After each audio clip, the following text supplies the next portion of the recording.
So if you have a diagnosis of ADHD, you might notice that setting goals and following through with them is particularly challenging for you.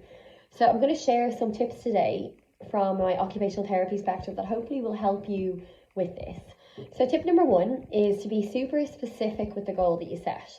So we find that lots of clients come into our sessions with general goals such as I want to have better time management or I want to improve my organisational skills.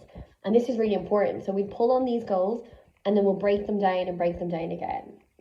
So maybe your goal out of this might be I want to be on time for my work meetings 3 days a week on Monday, Wednesdays and Fridays. So it's really, really targeted. Tip number two is to create a structure and a routine. So as occupational therapists, we talk a lot about building healthy habits and having a good routine.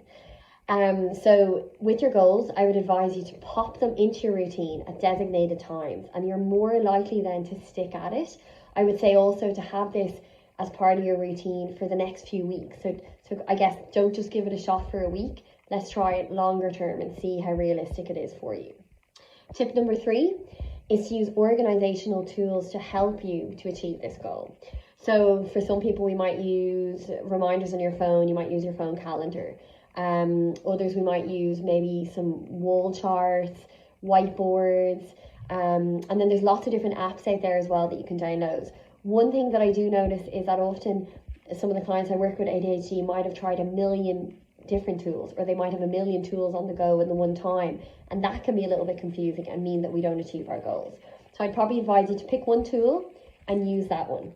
Another good tip here is to maybe get someone else involved so that you're held accountable. In our OT sessions, we reflect a lot on the goals. We figure out what hasn't worked, what has worked. So that could be something you could do with a friend, a family member, maybe on a weekly basis to figure out, look, why did I not achieve it this week? What's going on for me? So if you have any other questions, you want to reflect more on some tips around goal setting, don't hesitate to reach out. Thanks so much.